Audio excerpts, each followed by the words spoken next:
Robinson Crusoe by Daniel Defoe. Chapter 10. Tames Goats. I cannot say that after this for 5 years any extraordinary thing happened to me, but I lived on in the same course, in the same posture and place as before. The chief things I was employed in, besides my yearly labour of planting my barley and rice, and curing my raisins, of both which I always kept up just enough to have sufficient stock of 1 year's provisions beforehand.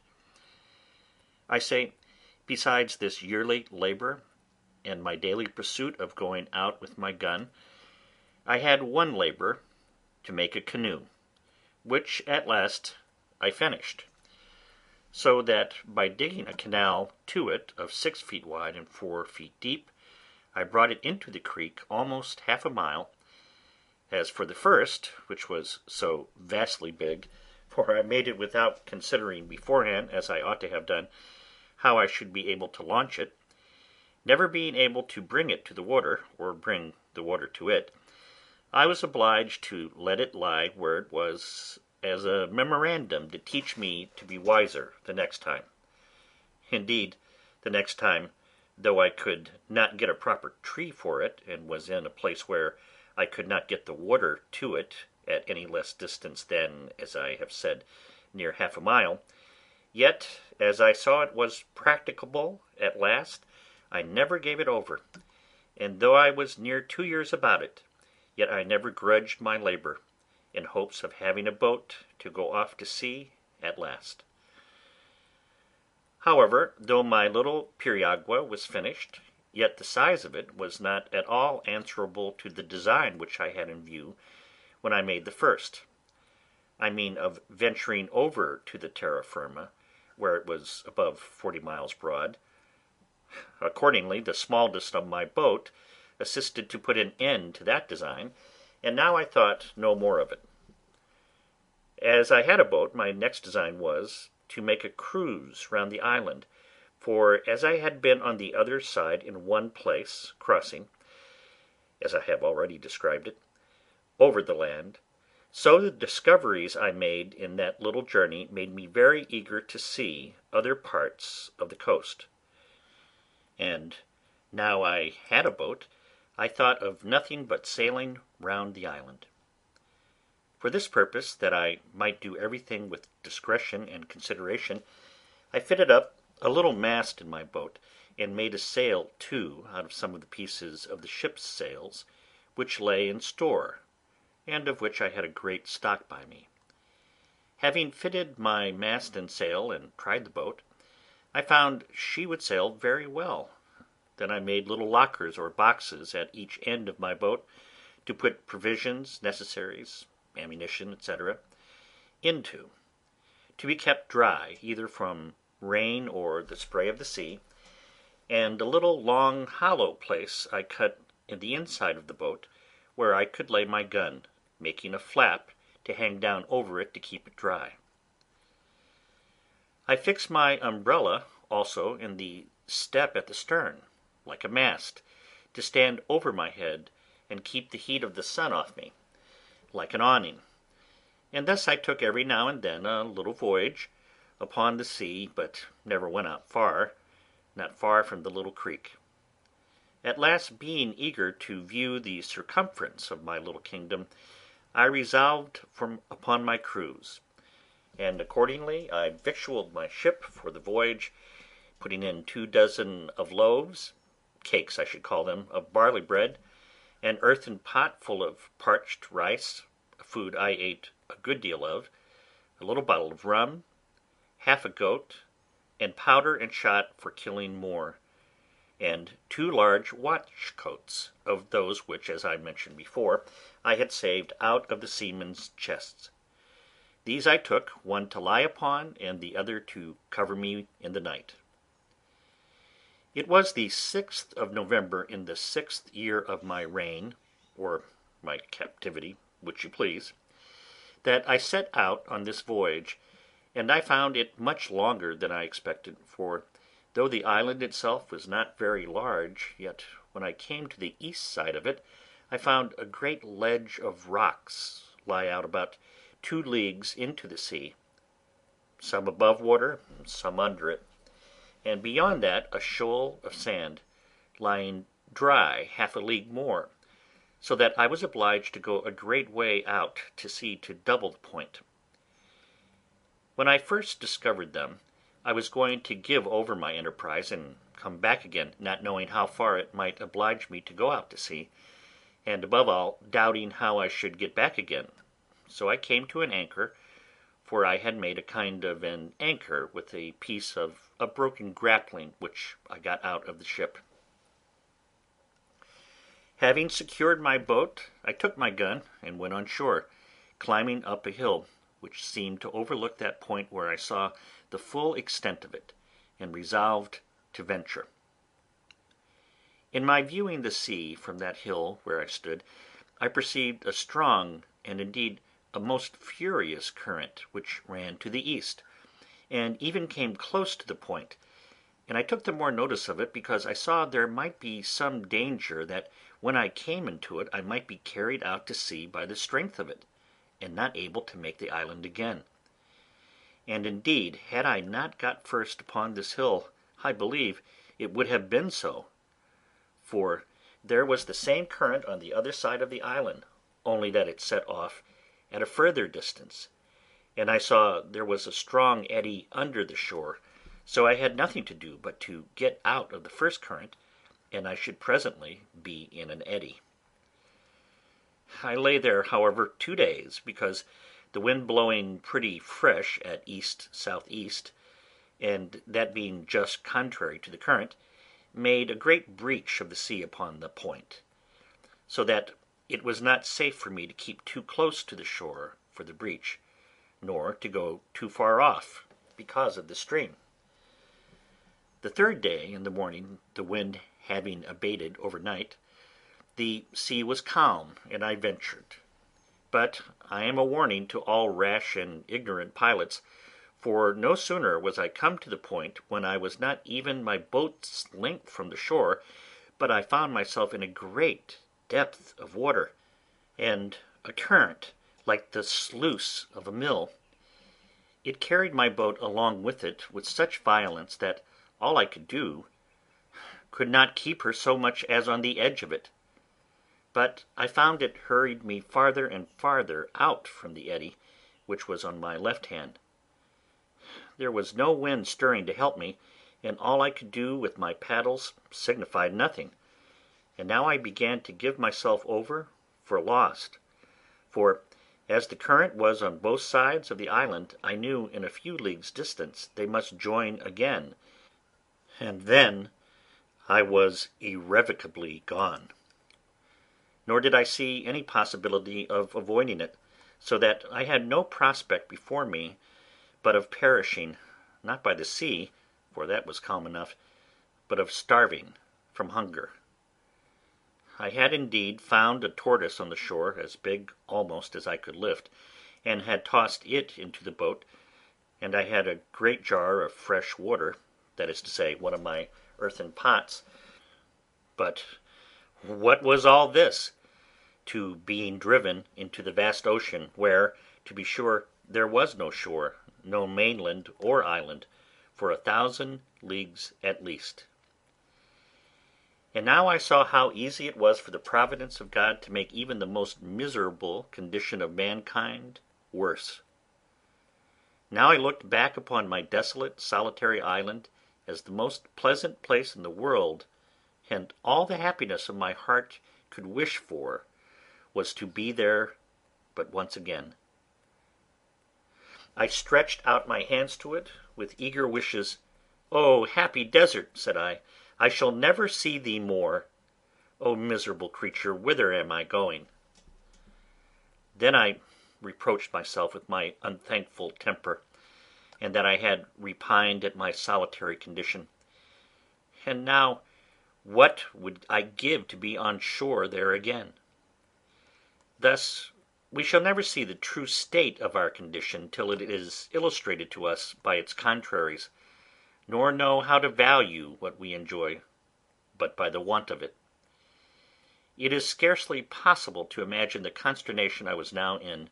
being driven from my beloved island, for so it appeared to me now to be,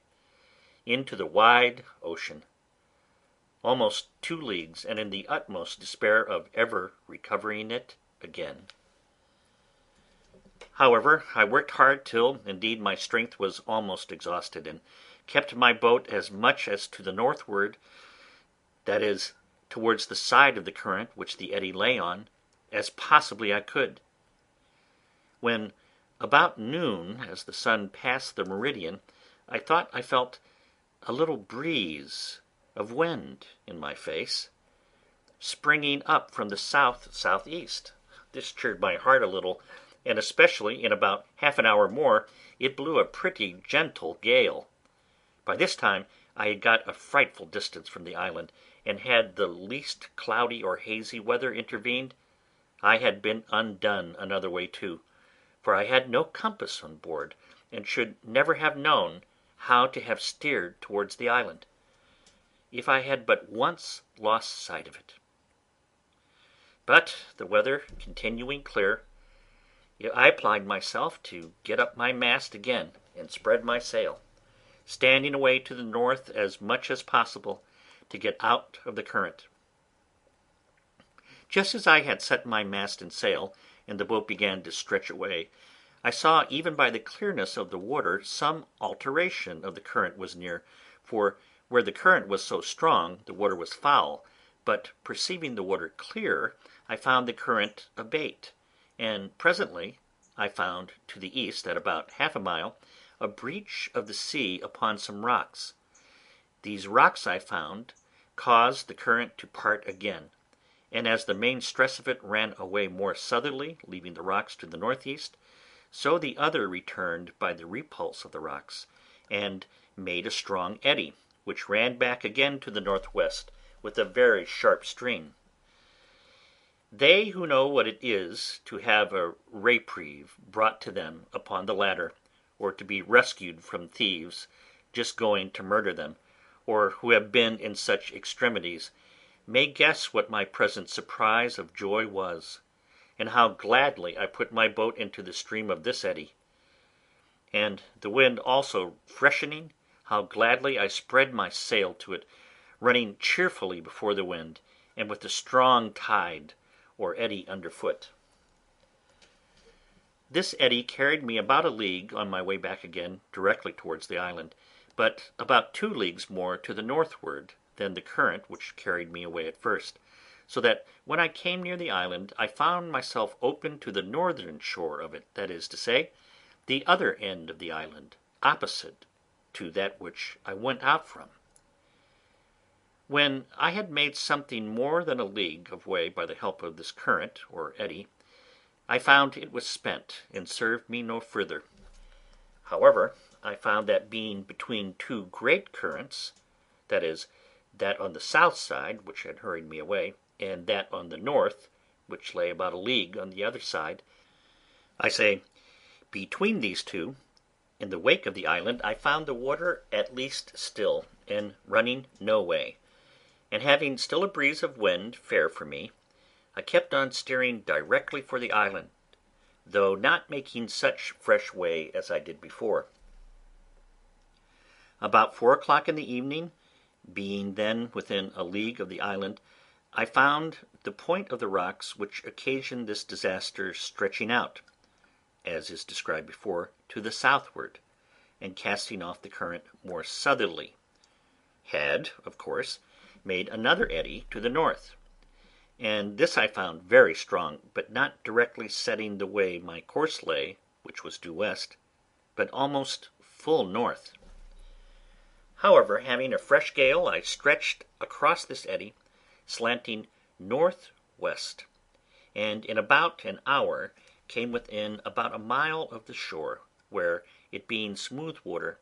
I soon got to land. When I was on shore, I fell on my knees and gave God thanks for my deliverance, resolving to lay aside all thoughts of my deliverance by my boat, and refreshing myself with such things as I had, I brought my boat close to the shore in a little cove that I had spied under some trees, and laid me down to sleep, being quite spent with the labour and fatigue of the voyage. I was now at a great loss which way to get home with my boat. I had run so much hazard, and knew too much of the case, to think of attempting it by the way I went out, and what might be at the other side, the west side, I knew not, nor had I any mind to run any more ventures. So I resolved on the next morning to make my way westward along the shore, and to see if there was no creek where I might lay up my frigate in safety, so as to have her again if I wanted her. In about 3 miles or thereabouts, coasting the shore, I came to a very good inlet or bay, about a mile over, which narrowed till it came to a very little rivulet or brook, where I found a very convenient harbour for my boat, and where she lay as if she had been in a little dock made on purpose for her. Here I put in, and having stowed my boat very safe, I went on shore to look about me and see where I was. I soon found I had but a little passed by the place where I had been before, when I travelled on foot to that shore, so taking nothing out of my boat but my gun and umbrella, for it was exceedingly hot, I began my march. The way was comfortable enough after such a voyage as I had been upon, and I reached my old bower in the evening, where I found everything standing as I left it, for I always kept it in good order, being, as I said before, my country house. I got over the fence and laid me down in the shade to rest my limbs, for I was very weary, and fell asleep. But judge you, if you can, that read my story,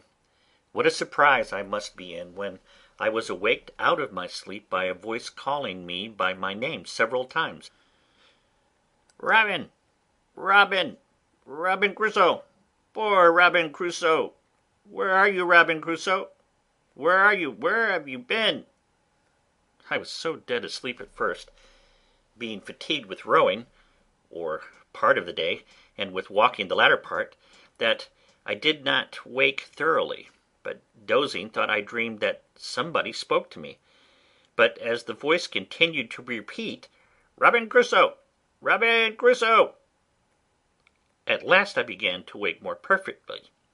and was at first dreadfully frightened, and started up in the utmost consternation. But no sooner were my eyes open but I saw my pal sitting on the top of the hedge, and immediately knew that it was he that spoke to me, for just in such bemoaning language I had used to talk to him and teach him,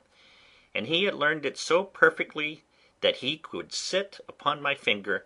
and lay his bill close to my face and cry, "Poor Robin Crusoe! Where are you? Where have you been? How came you here?" and such things as I had taught him. However, even though I knew it was the parrot, and that indeed it could be nobody else, it was a good while before I could compose myself. First I was amazed how the creature got thither, and then how he should just keep about the place and nowhere else. But as I was well satisfied it could be nobody but honest Poll, I got over it, and holding out my hand and calling him by his name, "Poll," the sociable creature came to me and sat upon my thumb as he used to do, and continued talking to me. "Poor Robin Crusoe! And how did I come here? And where had I been?" just as if he had been overjoyed to see me again. And so I carried him home along with me. I had now had enough of rambling to sea for some time, and had enough to do for many days to sit still and reflect upon the danger I had been in. I would have been very glad to have had my boat again on my side of the island, but I knew not how it was practicable to get it about. As to the east side of the island, which I had gone round, I knew well enough there was no venturing that way. My very heart would shrink, and my very blood run chill, but to think of it. And as to the other side of the island, I did not know how it might be there. But supposing the current ran with the same force against the shore at the east as it passed by it on the other, I might run the same risk of being driven down the stream and carried by the island, as I had been before of being carried away from it. So with these thoughts I contented myself to be without any boat, though it had been the product of so many months' labour to make it, and of so many more to get it into the sea. In this government of my temper I remained near a year, and lived a very sedate, retired life, as you may well suppose; and my thoughts being very much composed as to my condition, and fully comforted in resigning myself to the dispositions of Providence, I thought I lived really very happily in all things, except that of society. I improved myself in this time in all the mechanic exercises which my necessities put me upon applying myself to; and I believe I should upon occasion have made a very good carpenter, especially considering how few tools I had. Besides this, I arrived at an unexpected perfection in my earthenware, and contrived well enough to make them with a wheel, which I found infinitely easier and better, because I made things round and shaped, which before were filthy things indeed to look on. But I think I was never more vain of my own performance, or more joyful for anything I found out, than for my being able to make a tobacco pipe;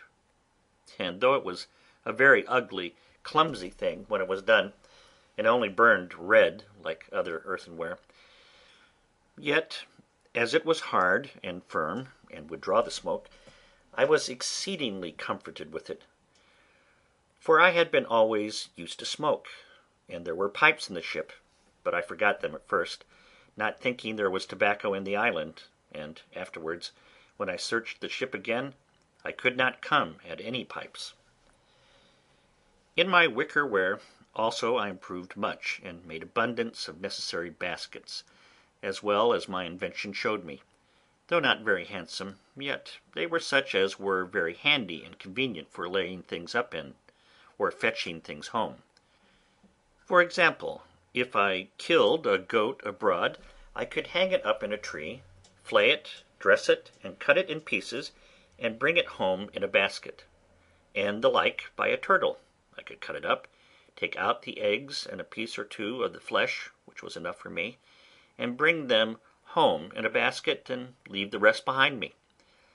Also large deep baskets were the receivers of my corn, which I always rubbed out as soon as it was dry and cured,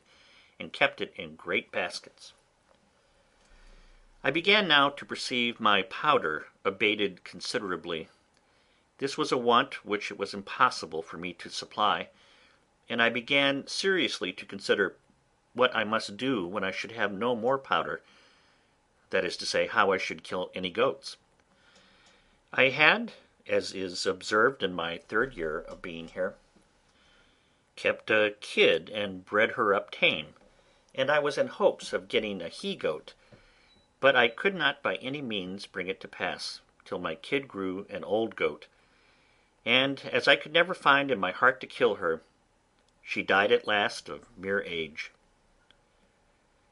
But being now in the 11th year of my residence, and as I have said my ammunition growing low, I set myself to study some art to trap and snare the goats, to see whether I could not catch some of them alive; and particularly I wanted a she-goat great with young. For this purpose I made snares to hamper them, and I do believe they were more than once taken in them, but my tackle was not good, for I had no wire, and I always found them broken and my bait devoured. At length I resolved to try a pitfall;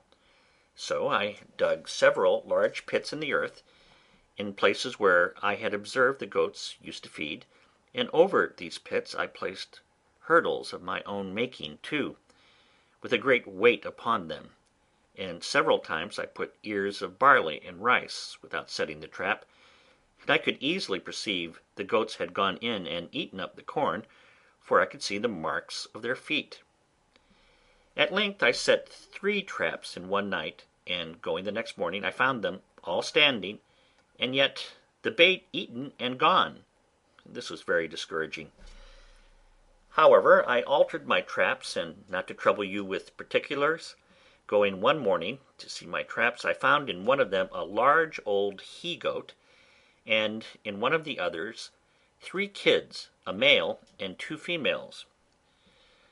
As to the old one, I knew not what to do with him. He was so fierce I durst not go into the pit to him, that is to say, to bring him away alive, which was what I wanted. I could have killed him, but that was not my business, nor would it answer my end. So I even let him out, and he ran away as if he had been frightened out of his wits. But I did not then know what I afterwards learned, that hunger will tame a lion. If I had let him stay 3 or 4 days without food, and then have carried him some water to drink and then a little corn, he would have been as tame as one of the kids, for they are mighty sagacious, tractable creatures, where they are well used. However, for the present I let him go, knowing no better at that time. Then I went to the 3 kids, and taking them one by one, I tied them with strings together, and with some difficulty brought them all home. It was a good while before they would feed, but throwing them some sweet corn, it tempted them, and they began to be tame. And now I found that if I expected to supply myself with goat's flesh, when I had no powder or shot left, breeding some up tame was my only way, when perhaps I might have them about my house like a flock of sheep. But then it occurred to me that I must keep the tame from the wild, or else they would always run wild when they grew up, and the only way for this was to have some enclosed piece of ground, well fenced either with hedge or pale, to keep them in so effectually that those within might not break out, or those without break in. This was a great undertaking for one pair of hands, yet, as I saw there was an absolute necessity for doing it, my first work was to find out a proper piece of ground, where there was likely to be herbage for them to eat, water for them to drink, and cover to keep them from the sun. Those who understand such enclosures will think I had very little contrivance when I pitched upon a place very proper for all these, being a plain, open piece of meadowland, or savanna, as our people call it in the western colonies, which had 2 or 3 little drills of fresh water in it, and at one end was very woody. I say, they will smile at my forecast when I shall tell them that I began by enclosing this piece of ground in such a manner that my hedge or pale must have been at least 2 miles about. Nor was the madness of it so great as to the compass, for if it was 10 miles about, I was like to have time enough to do it in, but I did not consider that my goats would be as wild in so much compass as if they had had the whole island, and I should have so much room to chase them in that I should never catch them. My hedge was begun and carried on, I believe, about 50 yards, when this thought occurred to me, so I presently stopped short, and, for the beginning, I resolved to enclose a piece of about 150 yards in length, and 100 yards in breadth, which, as it would maintain as many as I could have in any reasonable time, so as my stock increased, I could add more ground to my enclosure. This was acting with some prudence, and I went to work with courage. I was about 3 months hedging in the first piece, and till I had done, I tethered the 3 kids and the best part of it, and used them to feed as near me as possible, to make them familiar, and very often I would go and carry them some ears of barley or a handful of rice, and feed them out of my hand, so that after my enclosure was finished, and I let them loose, they would follow me up and down, bleating after me for a handful of corn. This answered my end, and in about a year and a half I had a flock of about 12 goats, kids and all, and in 2 years more I had 43, besides several that I took and killed for my food. After that I enclosed several pieces of ground to feed them in, with little pens to drive them to take them as I wanted, and gates out of one piece of ground into another. But this was not all, for now I not only had goat's flesh to feed on when I pleased, but milk too, a thing which, indeed, in the beginning, I did not so much as think of, and which, when it came into my thoughts, was really an agreeable surprise. For now I set up my dairy, and had sometimes a gallon or 2 of milk in a day. And as nature, who gives supplies of food to every creature, dictates even naturally how to make use of it, so that I had never milked a cow, much less a goat, or seen butter or cheese made only when I was a boy, after a great many essays and miscarriages, made both butter and cheese at last, also salt, though I found it partly made to my hand by the heat of the sun upon some of the rocks of the sea, and never wanted it afterwards. How mercifully can our Creator treat his creatures, even in those conditions in which they seemed to be overwhelmed in destruction! How can he sweeten the bitterest providences, and give us cause to praise him for dungeons and prisons! What a table was here spread for me in the wilderness, where I saw nothing at first but to perish for hunger. End of chapter 10.